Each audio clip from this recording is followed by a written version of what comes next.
¿Qué tal amigos? ¿Cuál es en realidad el poder de la corona británica? Ahorita lo vamos a ver. Bienvenidos a Oasis Asesoría Financiera. Mi nombre es José Luis Manjarres. Resulta que hace unos días pues vimos que falleció la reina de Inglaterra Isabel II y subió al trono su hijo, el príncipe Carlos, que ahora pues es Carlos III. Es interesante porque el nombre de Carlos no ha sido en realidad muy afortunado en la historia de Inglaterra. Carlos I fue ejecutado por el Parlamento en lo que se llamó la Revolución Inglesa, por ahí de 1600.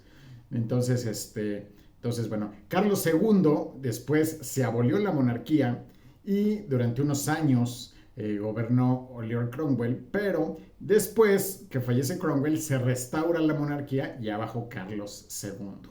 El cual, bueno, pues fue mucho mejor rey, le fue mucho mejor que a Carlos I, pero bueno, ya tuvo que ceder en muchas cuestiones y llevar una buena relación con el Parlamento. A partir de entonces, el Parlamento pues fue como muy importante en la historia de Inglaterra. Entonces, bueno, ahora tenemos a Carlos III.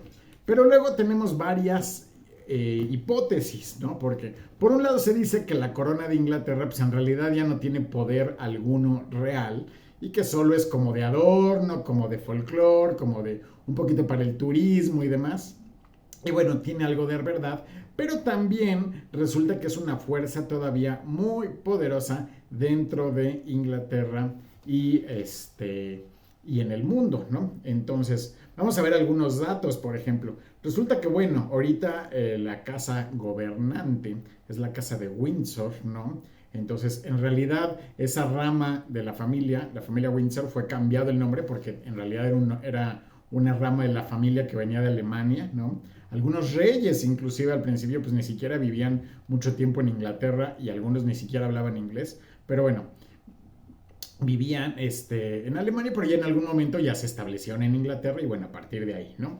Y resulta que todavía la corona británica pues tiene muchísimo dinero, ¿no? Y no tanto el rey, en especial el rey tiene muchísimo dinero, ¿no? Pero la familia en su conjunto tiene muchísimo dinero, ¿no? Y controlan muchísimas corporaciones a nivel en Inglaterra y en el mundo, ¿no? Por ejemplo, hay unos datos, todo este tema de los paraísos fiscales que hemos visto, que son como veintitantos paraísos fiscales distintos en el mundo, bueno, pues muchos de ellos son ingleses, ¿no? Las Islas Caimán y las vírgenes británicas, vírgenes británicas no, más no. Algunos otros, bueno, muchos son todavía pues parte de la Commonwealth, que son esta comunidad de naciones de Inglaterra, y bueno, pues mucho del dinero inglés y de la corona inglesa pues está en estos paraísos fiscales, ¿no? Entonces, eso tiene que ver, ¿no? También, pues desde hace mucho tiempo, por ejemplo, la corona inglesa pues tuvo mucho que ver con lo que se llamaba common law, que es el tipo de derecho que se utiliza en Inglaterra y que por herencia también se utiliza en Estados Unidos. Si nosotros vemos ahí como dos tipos de derecho en el mundo, se parecen bastante, pero tienen sus diferencias. Y lo que se llama el common law son, por ejemplo, cuando vemos series de Estados Unidos que son de juicios, pues estamos acostumbrados a ver que hay un jurado y que deciden y que hay un juez y el juez es como muy importante. Resulta que ese es el derecho anglosajón. En realidad el derecho romano, que es el que nos regimos muchos países, en realidad la figura del juez y del pues en muchos casos no existe jurado. Y además, y la figura del juez no es tan determinante, ¿no? Entonces, en el derecho inglés, anglosajón, el juez al final tiene como la última palabra y es el que determina como que la cantidad de años y demás. ¿No lo han visto en las series de Estados Unidos que tienen que ver con abogados? Como que el juez es muy importante. Y en cambio en México y en muchos países que seguimos el derecho romano, pues tiene que ver más con la interpretación de las leyes. Y entonces el juez es más una especie de funcionario que sigue pues un poco lo que dice la ley, ¿no? Entonces, son dos interpretaciones diferentes. En el sentido, no soy abogado, tal vez estoy cometiendo algún error, pero bueno, se supone que en ese sentido los ingleses tienen mucha influencia en el mundo y bueno, pues eso también tiene que ver algo con la corona británica, ¿no? También algo que tienen los reyes de Inglaterra es que no pueden ser juzgados, o sea, si cometen algún delito, alguna cuestión, pues no pueden ser juzgados, tienen como sus castigos privados, ¿no? Por ahí alguno que otro rey que ha hecho algo, pues lo han hecho medio renunciar o lo han hecho ahí medio abdicar o algo, pero pues no tiene mayor consecuencia en realidad, ¿no?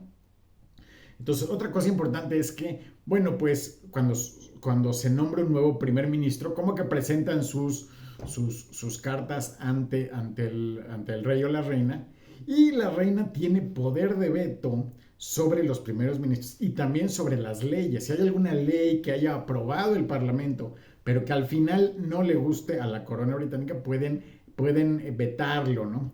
Lógicamente no lo hacen cada rato porque sería una muy mala fama, muy mala prensa. Entonces, la última vez que lo hicieron creo que tiene muchísimos años, pero tiene la posibilidad de hacerlo, ¿no?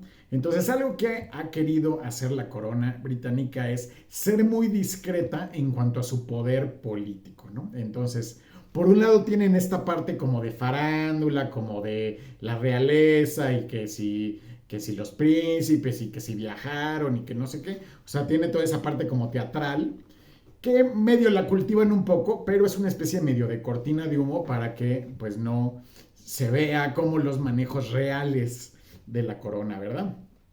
Otra cosa, que tiene, bueno, pues se supone que también son cabeza de la iglesia de Inglaterra, ¿no? La iglesia de Inglaterra, después de Enrique VIII, se separa de la iglesia católica, crean la iglesia anglicana, que es la iglesia de Inglaterra, y bueno, tiene un arzobispo que es la cabeza de esa iglesia, pero los reyes también tienen como mucho que ver en esa cuestión, ¿no? Y sobre todo el tema con la corona británica, su poder económico. Resulta que la cantidad real de cuánto dinero tiene la corona británica, que no solo es el rey, es una familia muy grande, pues resulta que pues no se sabe, está un poco protegida por las leyes, pero se calcula que anda por ahí de los 28 mil millones de dólares entre muchos. Ahora es muy difícil de cuantificar porque pues tiene que ver también, hay joyas que pues, son invaluables, hay castillos que pues también es muy difícil saber cuánto vale un palacio o un castillo de esos, ¿no? Tienen luego razas de caballos y tienen bienes raíces por todos lados y tienen alguna serie de elementos que, bueno, hace que sea muy difícil saber cuánto dinero real, ¿no? Entonces, ¿de dónde gana dinero la corona británica? Pues resulta que tienen unas corporaciones de bienes raíces enormes, ¿no?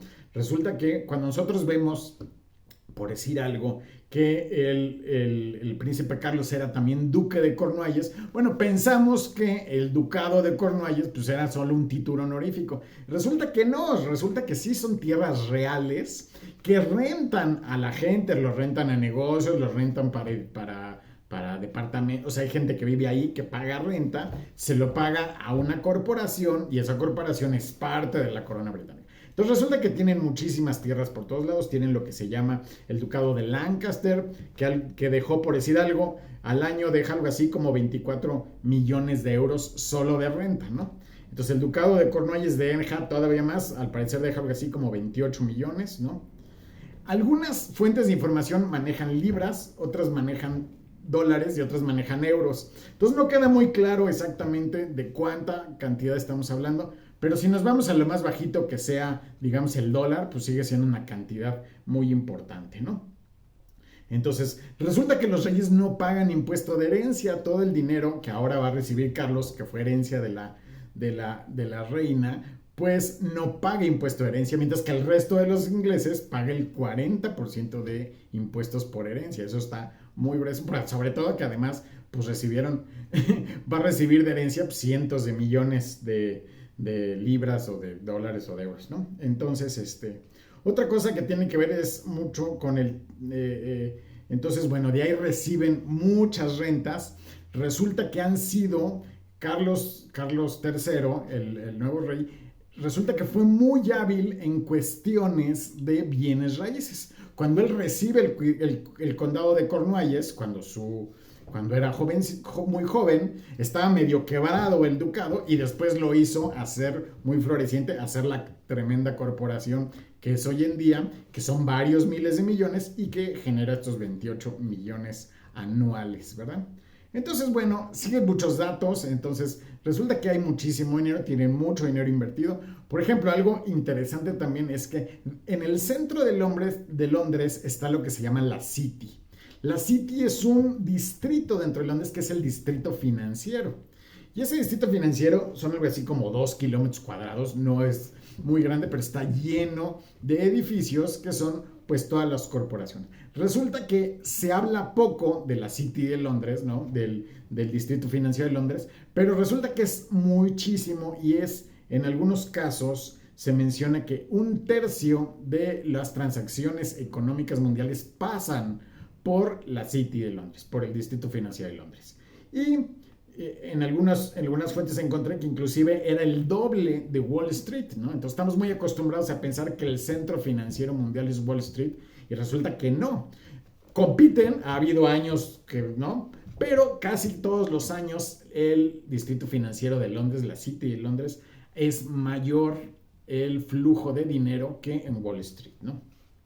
Resulta que lo principal de la banca, de los bancos del mundo, tienen sus oficinas allí en la City de Londres, y todo el tema de los seguros, las aseguradoras y demás, tienen sus oficinas principales en muchos casos también en la City de Londres, ¿no? Entonces eso también tiene mucho que ver, y lógicamente la corona pues tiene mucha injerencia también en ese tema del distrito financiero, ¿verdad? Entonces, como les digo, pues no queda muy claro en la cantidad de dinero real, pero algunos analistas lo calculan que es en 28 mil millones de dólares, pero no tanto es la cantidad, sino también el poder y la influencia, porque además del dinero, pues pueden influir en las leyes, pueden influir en las relaciones con los países, en cuestiones diplomáticas y demás.